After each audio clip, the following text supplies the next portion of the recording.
Ladies and gentlemen, let me tell you something raw, something real. People who run from love, who fear closeness, who hide behind silence and distance, they're not strong. They're scared. And guess what? The avoidant only stays powerful as long as you chase them. But what happens when you stop running after them? What happens when you become the one who pulls away? You flip the game. You take back your power. Today, I'm going to show you exactly how to make the avoidant anxious, not to hurt them, but to finally break free from their emotional control and create a space where real love either grows or you walk away as the strongest version of you. If your presence didn't matter to them, your absence will. That's the truth most people forget when dealing with an avoidant. See, avoidants survive on your attention. They love the comfort of knowing you'll always be there, no matter how distant, cold, or unavailable they act. But the second you remove yourself, the second you go silent, their world starts to shake. Silence is louder than words to an avoidant. Why? Because they're used to control through distance. They're used to people chasing them, begging them to open up, proving their worth over and over again. But when you stop showing up, when you stop explaining yourself, stop texting first, stop trying to fix what they're not even acknowledging, that silence becomes a mirror reflecting their worst fear. Abandonment. Avoidants are terrified of closeness, but they're even more terrified of being forgotten. When you disappear, they start to wonder, wait, maybe I didn't have as much power over them as I thought. That thought alone creates anxiety within them. Because here's the thing, people don't value what's always there. People value what's rare, what's hard to reach, what can be lost. When you remove your energy, your presence, your voice, you force them to sit with their own emotions. No more distractions, no more ego boosts, just them and their fear. And in that silence, they start to feel what you felt. The uncertainty, the doubt, the ache of missing someone who's suddenly gone. That's when the game changes. That's when they start noticing things they took for granted. The absence that once felt like peace to them becomes the very thing that keeps them up at night. Silence isn't weakness. Silence is strategy. Disappear, not to punish them, but to protect your peace and regain your power. Predictability is the fastest way to lose value in the eyes of an avoidance. Human beings are wired to crave mystery, and avoidants are no different.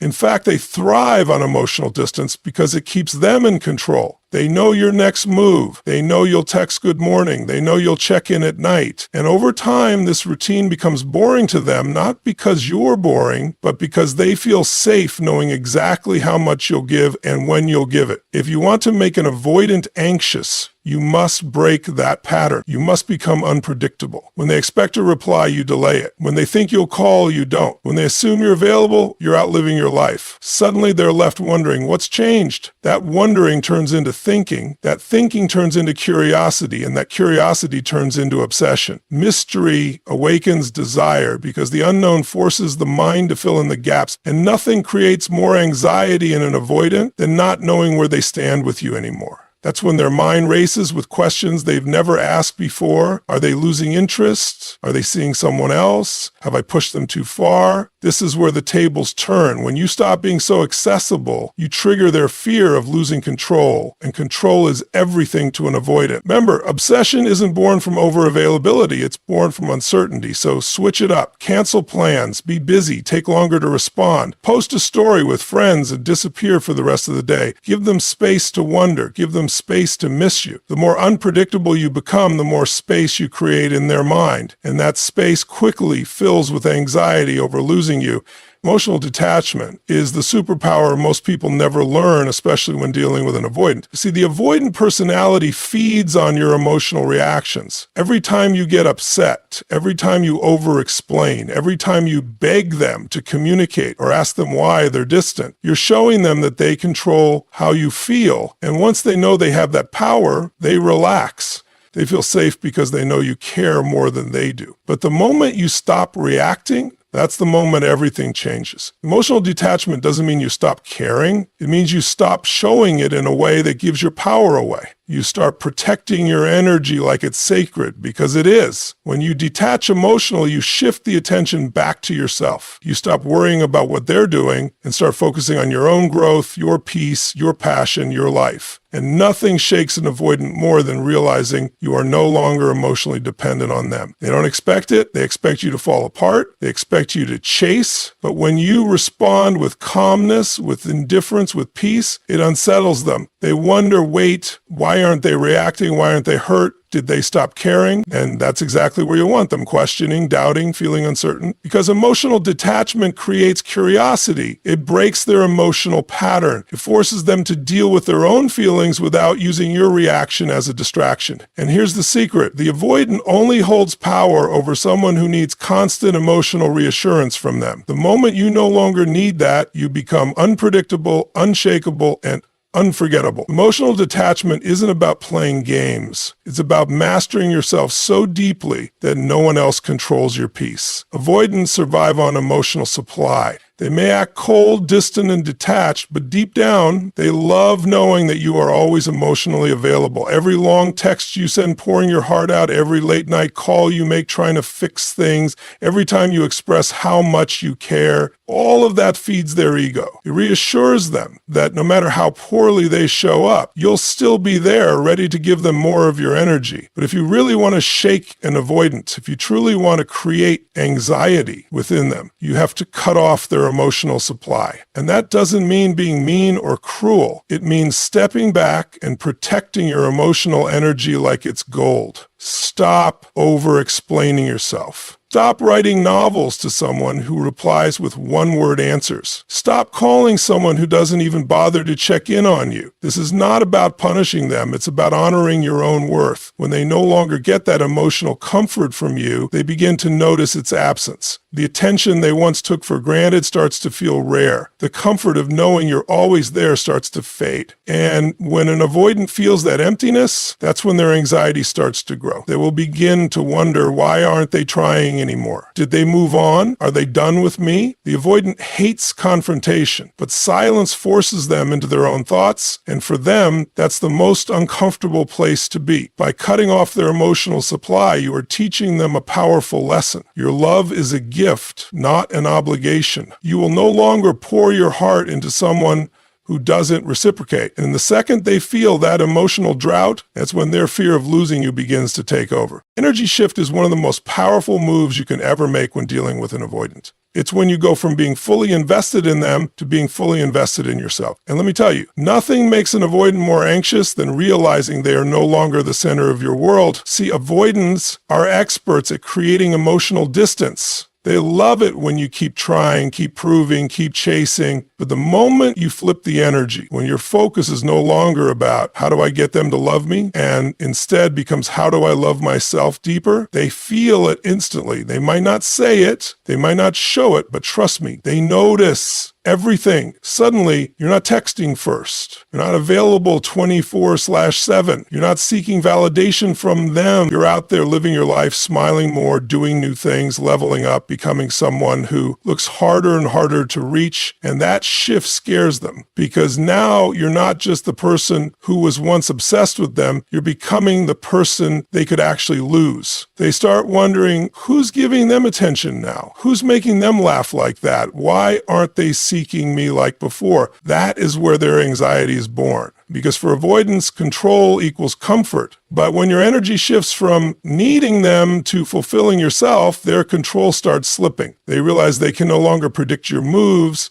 You're no longer orbiting around them. You've created your own universe. And here's the thing about energy. People are drawn to power, to confidence, to self-love. The more you focus on yourself, the more magnetic you become. And the more magnetic you become, the more anxious the avoidant gets because they know your energy is no longer theirs to feed on. Scarcity creates value. This is one of the deepest psychological triggers in human behavior, and avoidants are not immune to it. In fact, they are highly sensitive to it. The more available you are, the less they appreciate you. The more rare your presence becomes, the more they start to feel anxious about losing it. It's human nature. People want what they feel they can't easily have. And if you want to truly make an avoidant anxious, you must become the rarest energy they've ever experienced. That means you stop giving unlimited access to your time, your emotions, your attention. You stop being predictable. You stop being the person who's always there on demand, because the truth is avoidants pull away when they feel too much pressure. But what really haunts them is when you stop pressuring them altogether and start pulling back for real. Suddenly they're left with space, not the kind they usually want, but the kind that feels lonely and uncomfortable. They start questioning everything. Why aren't they texting me? Why aren't they checking on me? Are they over me? Have they found someone else? And this is where the scarcity principle hits hard. Your presence becomes powerful because it's no longer guaranteed. Your time becomes valuable because it's no longer handed out freely. When you show up, it's intentional, it's confident, it's limited, and that's what makes it irresistible. The avoidant begins to realize that their strategy of emotional distancing is now working against them. They wanted space, but now your space feels like a loss, not a relief. This triggers their deepest fear, abandonment. But this time, it's not because you begged them or chased them. It's because you became rare, valuable, unforgettable. And scarcity always breeds desire in the mind of someone who thought you'd never pull away. Let me leave you with the truth most people will never tell you. You don't make an avoidant anxious by chasing them, convincing them, or proving your worth.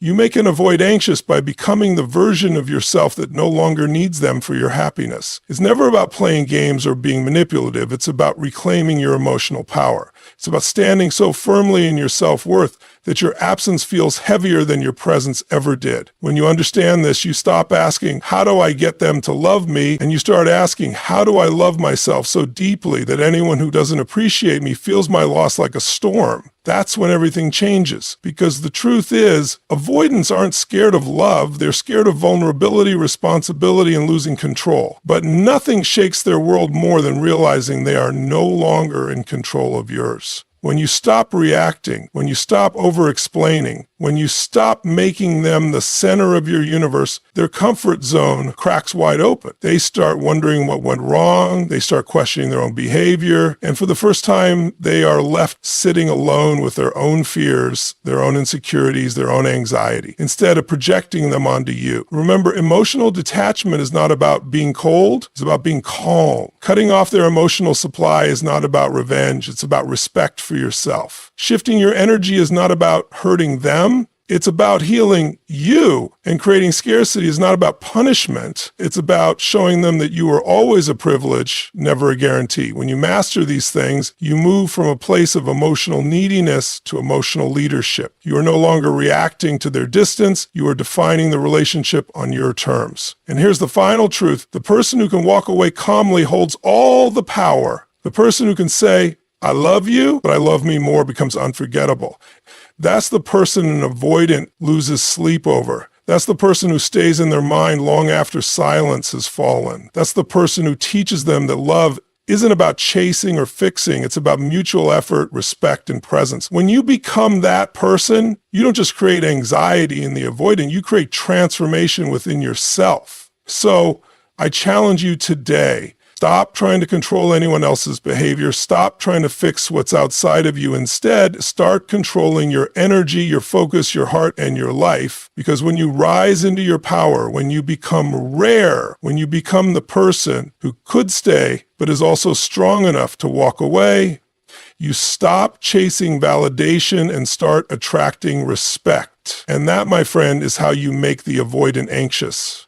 Not by losing yourself for them, but by finding yourself without them. Thank you so much for your time, your energy, and most importantly, your attention. I don't take it lightly because I know you could have been anywhere else right now, but you chose to invest these moments with me. And that tells me something powerful about you. You are ready to grow, you are ready to transform, and you are ready to step fully into the highest version of yourself. Always remember, relationships are not about begging for love, chasing attention, or proving your worth to someone who doesn't see it. Relationships are about alignment, respect, and mutual energy. And the moment you understand your value, the moment you stop overgiving to the wrong people, is the moment you become unstoppable. So as you walk away from this message today, I want you to carry one thing in your heart. You are not here to convince anyone to love you. You are here to become so grounded, so powerful, so deeply rooted in your own self-worth that the right people never want to lose you and the wrong people lose access to you forever. Take this energy with you, apply it, live it. Let them wonder, let them feel your absence, let them realize what they lost when they no longer had unlimited access to you. Not because you hate them, but because you finally love yourself enough to set a standard. Thank you once again for being here, for growing, for learning,